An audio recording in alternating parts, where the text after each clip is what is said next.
My name's Karen Bray. I'm the head of fundraising for Railway Children. It was set up 15 years ago by a gentleman called David Maidment.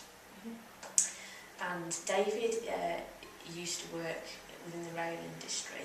When he was on a business trip, he passed through India and was confronted at a station by a girl who was sort of around 6 or 7, whipping herself to elicit sympathy and therefore more money. And from that kind of experience, over the next sort of couple of years, he set about setting up Railway Children to help children that are living alone and vulnerable on the streets, initially in India, and then work was expanded into the UK and also into Africa. I was talking to somebody, a travel writer who'd been on trains in India, and he was saying, that they have runaway kids that run across the country on trains and then end up living in little communities there. So it's quite obvious that there's a whole community of children in that situation. But in the UK, I don't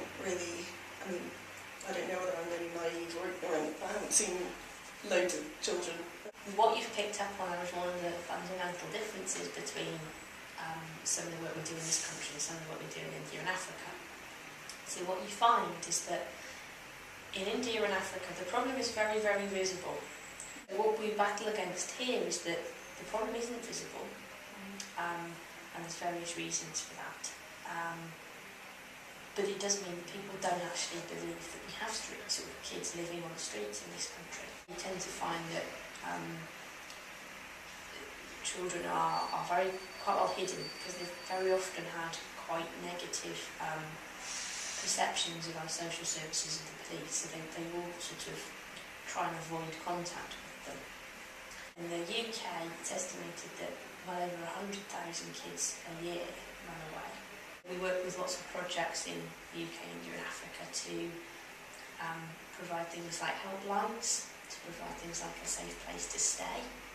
In some places offer food, counselling, elements of education, and sort of make sure that not only are children, if they find themselves in that situation, safer than they would have been otherwise, also that we're trying to do some aspects in terms of preventing it happening in the first place as well. So that's the first thing. The second thing that we do is that we try and make the problem more visible and reacted to, I guess, by communities.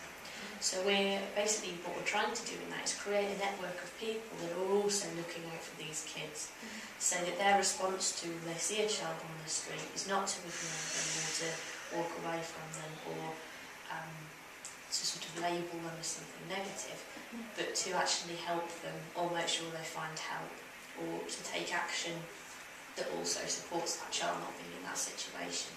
That takes many different forms. That part of that is changing perception with people in this country. Part of that is changing perception with other people that live on the street, so they're looking out for them as well. There's a whole range of things that we try and do so that we're not the only ones that are trying to help. The third step is we try and make governments more accountable for taking action on these children so that they're not being ignored, because there's actually very little government support that's available to help them in all countries, including this one. Thank you for talking to me, Karen. No problem. Thank you for coming and talking to us.